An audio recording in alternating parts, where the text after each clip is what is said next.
Hello বন্ধুরা, কেমন আছো সবাই? আজ আমরা দেখব 2008 সালে মুক্তি পাওয়া মার্ভেল সিনেম্যাটিক ইউনিভার্সের action science fiction cinema the incredible Hulk, যার আইএমডিবি রেটিং 6.6। তো গল্পটা শুরু হয় আমেরিকার ভার্জিনিয়ার কালভার ইউনিভার্সিটির একটা সায়েন্স ল্যাব থেকে, যেখানে আমাদেরকে ব্রুস ব্যানার আর বেটি রোজ নামের দুজন সায়েন্টিস্টকে দেখানো হয়। এরা দুজন মিলেই একটা বিশেষ ধরনের ওষুধ বা সুপার সোলজার সিরাম তৈরি করার চেষ্টা করছিল, যেটার সাহায্যে যে কোনো সাধারণ মানুষকেই খুবই শক্তিশালী করে তোলা সম্ভব ছিল। আসলে দ্বিতীয় বিশ্বযুদ্ধ চলাকালীন আমেরিকান সরকার এইরকমই একটা সুপার সোলজার সিরামের সাহায্যে ক্যাপ্টেন আমেরিকার মতন একজন সুপার হিরোকে তৈরি করেছিল, কিন্তু পরবর্তীকালে এই গবেষণাটাকে পুরোপুরি বন্ধ করে দেওয়া হয়। এখন আমেরিকান সেনাবাহিনীর একজন উচ্চপদস্থ অফিসার, যার নাম জেনারেল থান্ডারবোল্ট রোজ, উনি গোপনভাবে লুকিয়ে লুকিয়ে আবার সেই ওষুধটা তৈরি করতে চাইছিলেন। আর উনি এই কাজের দায়িত্ব দেন নিজের মেয়ে বেটি রোজ আর তার বয়ফ্রেন্ড ব্রুস ব্যানারের ওপরে। এরা দুজনেই খুব ভালো বিজ্ঞানী ছিল। বেশ কিছু মাস চেষ্টা করার পর ব্রুস সেই রকম একটা সুপার সোলজার সিরাম তৈরি করে ফেলে, আর এখন ও সেই ওষুধটাকে পরীক্ষা করার জন্য সেটাকে নিজের শরীরের ওপরে প্রয়োগ করে।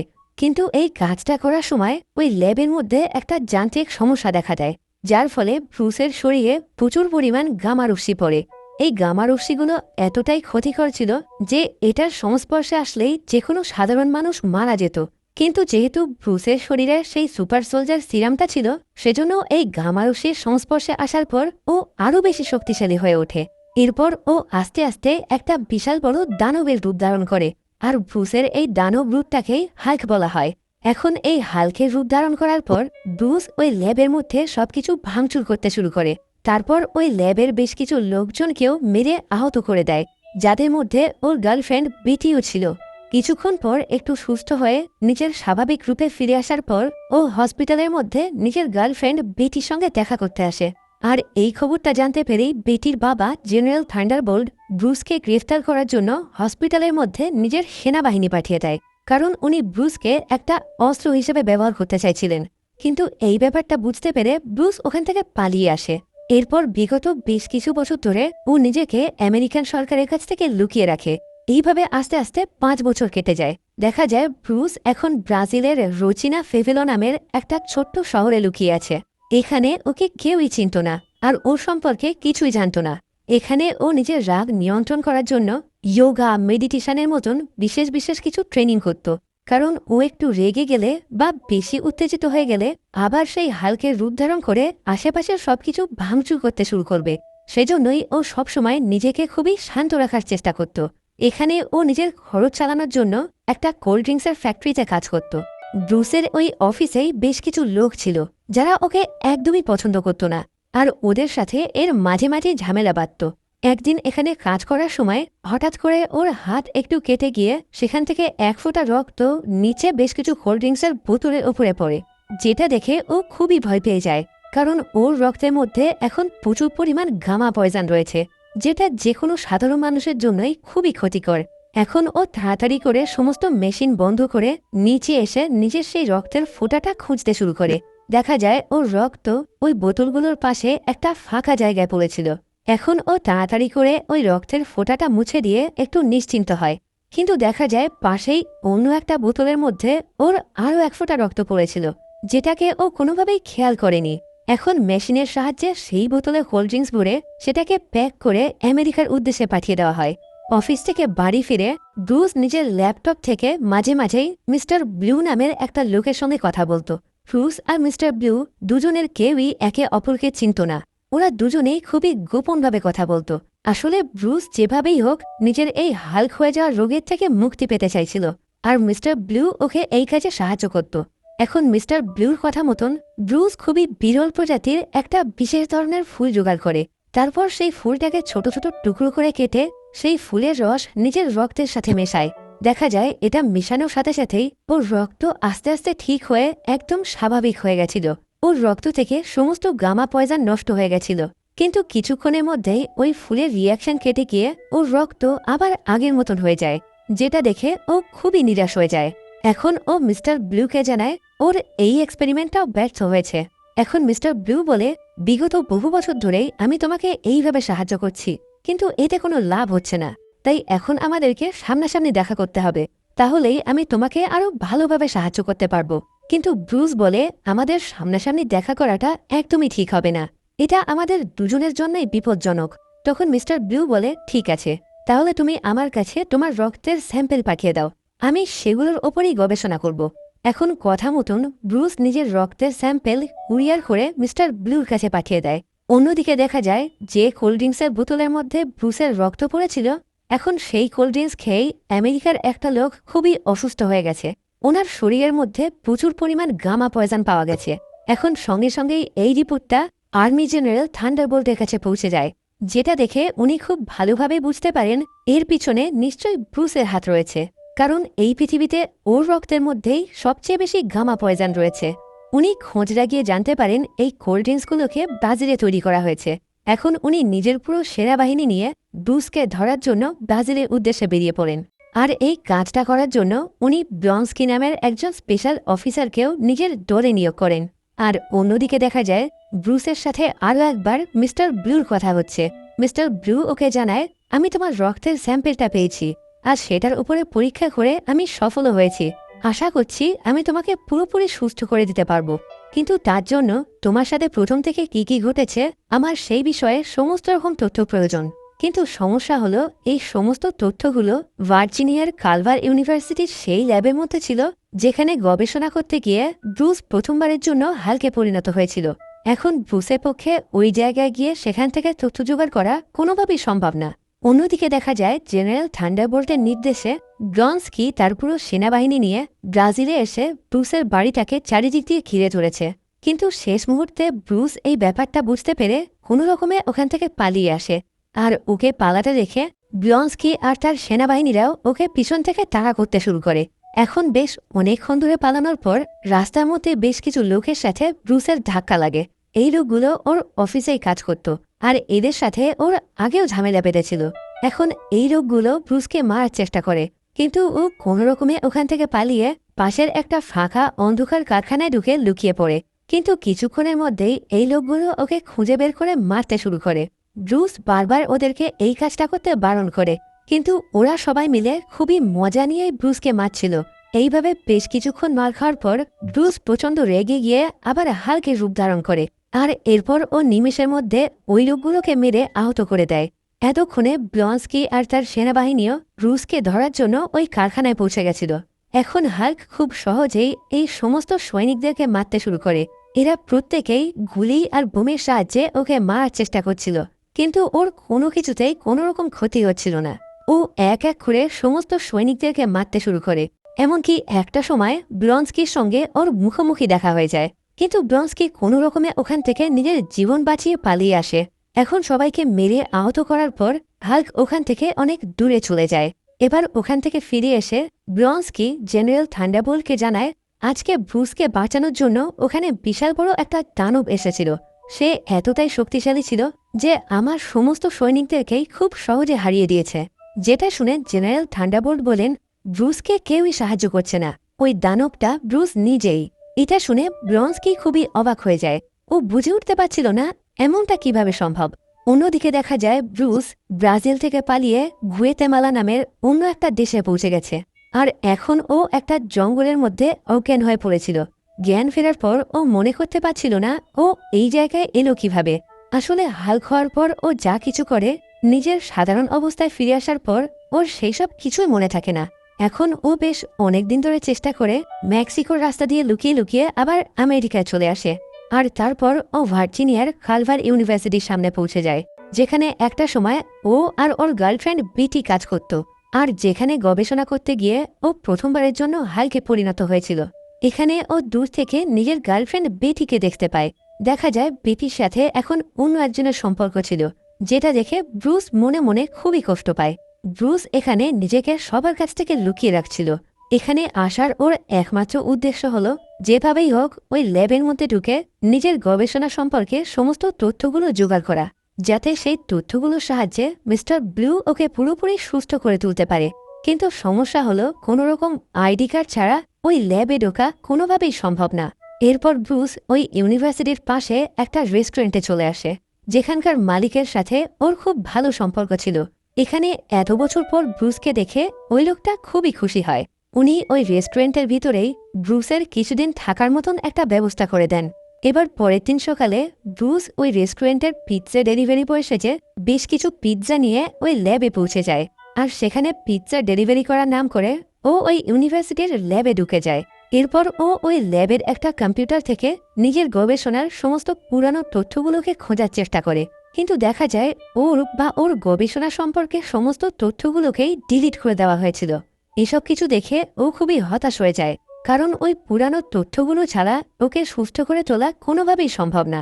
এখন সেসব দিয়ে ও ঠিক করে নেয় ও এই এলাকা ছেড়ে অন্য কোনো ফাঁকা জায়গায় চলে যাবে। সেজন্য ও সেই রেস্টুরেন্টে এসে ওখান থেকে নিজের সমস্ত জিনিসপত্র গুছিয়ে বেরোনোর চেষ্টা করে, কিন্তু ঠিক তখনই বেটি আর তার বন্ধু ওই রেস্টুরেন্টেই খেতে চলে আসে। এখানে এত বছর পর হঠাৎ করে ব্রুসকে দেখে বেটি খুবই অবাক হয়ে যায়। এখন ব্রুস যেভাবেই হোক ওখান থেকে পালাতে চাইছিল, ও কোনোভাবেই চাইছিল না ওর জন্য কোনো সাধারণ মানুষের ক্ষতি হোক, কিন্তু বেটি ওকে পুরোপুরি আটকিয়ে দেয়। আর এখন এত বছর পর নিজেদেরকে সামনাসামনি দেখে ওরা একে অপরকে বুকে জড়িয়ে ধরে। এখানেই খুব ভালোভাবেই বোঝা যায় এত বছর হয়ে যাওয়ার পরেও ব্রুস আর বেটি একে অপরকে খুবই ভালোবাসত। এখন বেটি ব্রুসকে নিজের বাড়িতে নিয়ে আসে, আর সেখানে ও ব্রুসকে একটা পেন ড্রাইভ দেয়, যার মধ্যে ওর সেই গবেষণার সমস্ত তথ্য ছিল, যেগুলোকে ও এতদিন ধরে খোঁজার চেষ্টা করছিল। বেটি জানায়, ল্যাবের কম্পিউটার থেকে সবকিছু ডিলিট হওয়ার আগেই আমি লুকিয়ে লুকিয়ে এই পেন ড্রাইভে সবকিছু কপি করে নিয়েছিলাম। আমি জানতাম অন্যরা কোনো একদিন এগুলো নিশ্চয়ই কাজে লাগবে। এখন এই পেন ড্রাইভটা পাওয়ার পর ব্রুস আবার একটা আশার আলো ফিরে পায়। আর অন্যদিকে দেখা যায় জেনারেল থান্ডারবোল্ট ব্লন্সকিকে ব্রুসের সম্পর্কে সমস্ত সত্যি কথা বলে দিচ্ছেন। উনি ব্লন্সকিকে জানান কিভাবে একটা সুপার সোলজার সিরাম তৈরি করতে গিয়ে একটা দুর্ঘটনার ফলে ব্রুস হালকে পরিণত হয়েছে। এখন সবকিছু শোনার পর ব্লন্সকির এই ব্যাপারটা খুবই ভালো লাগে। ও বলে, আমিও এইরকম শক্তি পেতে চাই, আর আমি কথা দিচ্ছি একবার এইরকম শক্তি পেয়ে গেলে ব্রুস হোক বা হাল্ক, আপনি যাকে বলবেন আমি তাকেই আপনার সামনে ধরে নিয়ে আসব। এটা শুনে জেনারেল থান্ডারবোল্ট ওর এই কথায় রাজি হয়ে যায়। উনি নিজের অফিসের মধ্যে পড়ে থাকা ব্রুসের বেশ কিছু পুরানো সিরাম ব্লন্সকির শরীরের মধ্যে ইনজেক্ট করে দেন, যার ফলে ও এখন আগের থেকে অনেক বেশি শক্তিশালী হয়ে উঠতে পারবে।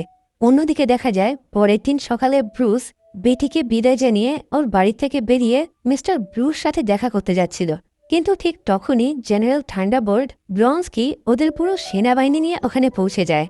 আসলে বেটির নতুন বয়ফ্রেন্ড জেনারেল থান্ডারবোল্টকে ব্রুসের এখানে থাকার খবরটা জানিয়ে দিয়েছিল। এখন এসব কিছু দেখতে পেয়ে ব্রুস তাড়াতাড়ি করে ওখান থেকে পালানোর চেষ্টা করে, কিন্তু সেনাবাহিনীরা ওকে চারিদিক দিয়ে ঘিরে ধরে বেশ কিছু স্মোক বোমের সাহায্যে ওকে অজ্ঞান করার চেষ্টা করে। কিন্তু এসব কিছুর মধ্যেই ব্রুসের হার্টবিট বেড়ে গিয়ে ও আবার হাল্কের রূপ ধারণ করে। এরপর হাল্কের সাথে সমস্ত সেনাবাহিনীদের একটা লড়াই শুরু হয়ে যায়। ওখানে সেনাবাহিনীরা প্রচুর শক্তিশালী আর আধুনিক হাতিয়ারের সাহায্যে ওকে আটকানোর চেষ্টা করছিল, কিন্তু কোনো কিছুতেই কোনো রকম লাভ হচ্ছিল না। এসব কিছুর মধ্যে ব্লন্সকি হাল্ককে মারার জন্য সরাসরি ওর সামনে চলে আসে। সেই সুপার সোলজার সিরাম ব্যবহার করার জন্য ও আগের থেকে অনেক শক্তিশালী হয়ে গেছিল, তাই ও মনে করছিল এখন ও খুব সহজেই হাল্ককে হারাতে পারবে। কিন্তু হাল্ক ওকে এত জোরে একটা লাঠি মারে যে ও অনেক দূরে ছিটকে গিয়ে একটা গাছের সাথে খুব জোরে ধাক্কা খায়, আর ওখানেই পুরোপুরি অজ্ঞান হয়ে যায়। এখন দূর থেকে হাল্ককে এই অবস্থায় দেখে ওকে আটকানোর জন্য ওর সামনে বেটি চলে আসে। আর এখানে বেটিকে দেখার পর হাল্ক আস্তে আস্তে শান্ত হয়ে যেতে শুরু করে, কারণ ও বেটিকে খুবই ভালোবাসত আর কোনোভাবেই ওর কোনো রকম ক্ষতি করতে চাইত না। কিন্তু এসব কিছুর মধ্যেই আর্মির একটা হেলিকপ্টার দূর থেকে হাল্ককে গুলি করতে করতে ওর দিকে এগিয়ে আসতে শুরু করে, যে কারণে হাল্ক নিজের পাশে পড়ে থাকা একটা গাড়ির ভাঙা অংশ ছুঁড়ে মেরে ওই হেলিকপ্টারটাকে পুরোপুরি ধ্বংস করে দেয়, যার ফলে ওর চারিদিকে ভয়ানক বিস্ফোরণ ঘটে আগুন জ্বলতে শুরু করে। এখন এসব কিছু থেকে বেটিকে বাঁচানোর জন্য হাল্ক তাড়াতাড়ি করে ওকে জড়িয়ে ধরে, কিন্তু দেখা যায় এই ঘটনায় বেটি পুরোপুরি অজ্ঞান হয়ে গেছে। এখন হাল্ক বেটিকে নিয়ে ওখান থেকে অনেক দূরে চলে যায়। এদিকে দেখা যায় হাল্কের কাছে মার খাওয়ার পর ব্লন্সকির অবস্থা এখন খুবই খারাপ হয়ে গেছে। ওর শরীরের বেশিরভাগ হাড় পুরোপুরি ভেঙে চুরে গুঁড়ো হয়ে গেছিল, আর এখন ও পুরোপুরি অজ্ঞান হয়ে হসপিটালের বিছানায় শুয়েছিল। জেনারেল থান্ডারবোল্ট যখন ওকে দেখার জন্য হসপিটালে আসে, তখন ডাক্তারেরা ওনাকে জানায় ব্লন্সকির অবস্থা এতটাই খারাপ যে ওর সুস্থ হতে বহু বছর সময় লেগে যাবে, আর ওকে নিজের বাকি জীবনটা বিছানায় শুয়ে শুয়ে কাটাতে হবে। কিন্তু দেখা যায় আশ্চর্যজনকভাবে পরের দিন সকালেই ও পুরোপুরি সুস্থ হয়ে উঠেছিল, যেটা দেখে ওখানে থাকা সমস্ত ডাক্তাররাই খুবই অবাক হয়ে যায়। আসলে ওর শরীরে সেই সুপার সোলজার সিরামটা থাকার কারণেই ও এত তাড়াতাড়ি সুস্থ হয়ে উঠেছিল। এখন ব্রনস্কি বলে, আমি পুরোপুরি সুস্থ আছি, কিন্তু হাল্ককে হারানোর জন্য আমার আরও বেশি শক্তির প্রয়োজন। যেটা শুনে জেনারেল থান্ডারবোল্ট ওর শরীরে আরও বেশ কিছুটা সুপার সোলজার সিরাম ইনজেক্ট করেন, যার ফলে ব্রনস্কি আরও বেশি শক্তিশালী হয়ে গেছিল ঠিকই, কিন্তু ওর শরীরে বেশ কিছু অদ্ভুত প্রতিক্রিয়া দেখা দিতে শুরু করেছিল। এখন এই বিষয়টাকে ও বাকি সবার কাছ থেকে পুরোপুরি লুকিয়ে রাখে।